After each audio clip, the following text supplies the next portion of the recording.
In short, we have no idea where wine writing is going because we have no idea where any kind of reporting is going.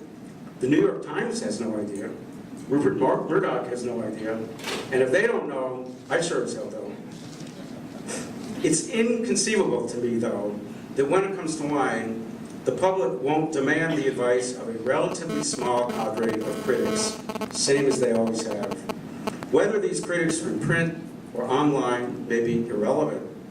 People have needed expert advice since time immemorial when it comes to buying things they're unsure about, like cars, or going to the movies, or wine. I can't see that changing. Somebody is going to be telling people what to buy 50 years from now. How that person will make money at it, I don't know. But the iron hand of the marketplace says that where there's demand, there is supply, and money will flow to the best suppliers. I asked some of my blogger friends what they thought I should talk about here, and they said, give them some advice about what to expect working in the wine industry. So, at the risk of sounding patronizing, I'll do just that.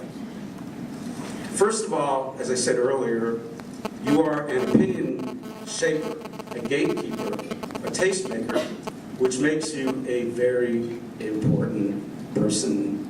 Like I said, you'll be wined, dined, and brown-nosed by everyone who wants you to give their wine a little love. Do not mistake this for genuine friendship. If you think you're being liked because you're a funny, real, lovable person, you're drinking the Kool-Aid. Ask yourself this: if you lose your platform, will they still send you wine? So always remember, you're only as good as your last job. Take the job away, and you're just little old you. It's a humbling realization. Another piece of advice is that, in all likelihood, you're going to have your paycheck signed by somebody else. In other words, you're going to have a boss. If you're extremely lucky, you'll be your own boss, like Parker. But in most cases, I think, you won't be. And your employer's interests will be somewhat different from your own. So you're going to have to find a comfort zone where you can satisfy your employer's interests and still remain true to your values. That can be a constant balancing act. Yet another challenge is that when and if you make it, you too will find yourself the target of snark and accusation. That's just the way it is. Wine writers need to have a thick skin. You're also going to get calls from producers who are going to say, why did you trash my wine? And those are not comfortable. I mentioned the wine writer's voice earlier. The most wonderful thing in the world for a writer is to write something that's really you. But it takes time to find your voice. The successful wine writers of the future will have strong, expressive voices. I have a unique voice. Tom Work has a very powerful voice. No one else writes quite like Joe Roberts. And then, of course, there's the one and only Hostmaster. So know who you are, find your voice, and then stretch it even further. That's why people will read you, because your writing turns them on. Be ambitious. Don't be afraid to imagine great success. I envisioned writing for Wine Spectator before they ever heard of me, and I made it happen. I was not a shrinking violet. So formulate goals, work hard to achieve them, but be fair, be nice, be good. I've never met a wine writer who didn't have a good heart.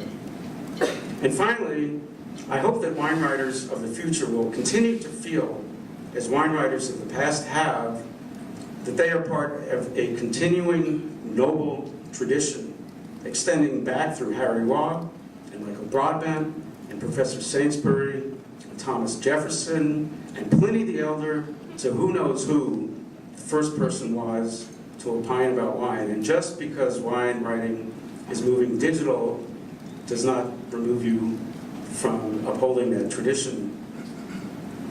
I said at the beginning of my remarks that Harry Waugh had given me a spark I tried to keep going. Now, I want to extend that spark to you. Somebody is going to be successfully writing about wine in the future, and it might as well be the people in this audience. I hope to still be on the scene, but who knows? My life has had more ups and downs than a roller coaster.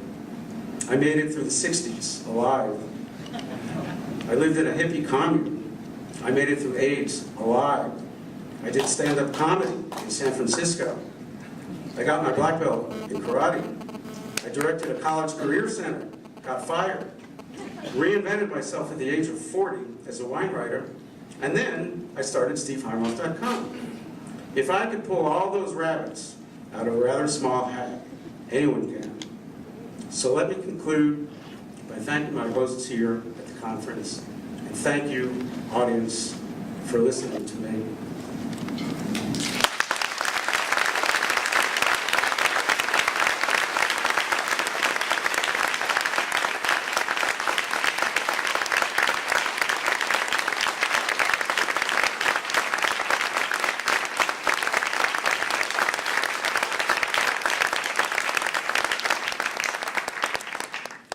And I think they programmed in some Q&A time, so have at it.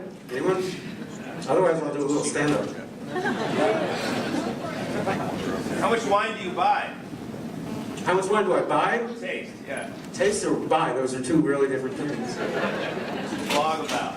How much wine do you buy personally to blog about? Oh, very, very little. I don't blog about tasting. I explain a little bit of that because it would be a little transgressive on my job at Wine Enthusiast, so I try to address myself to other issues. But I taste about 5,000 wines a year for the magazine. What do you think about blind tasting, you know, in the context of wine writing? Yeah, you know, well, first of all, I think that a lot of famous people who say they taste blind don't. I know that. I don't think that. I know that. I think that it doesn't matter as long as you're transparent. Okay? If you had to give one piece of advice in terms of tuning your palate or enhancing your chops from a tasting perspective, what would that advice be? Oh, wow. Just one piece? The question is, how do you expand your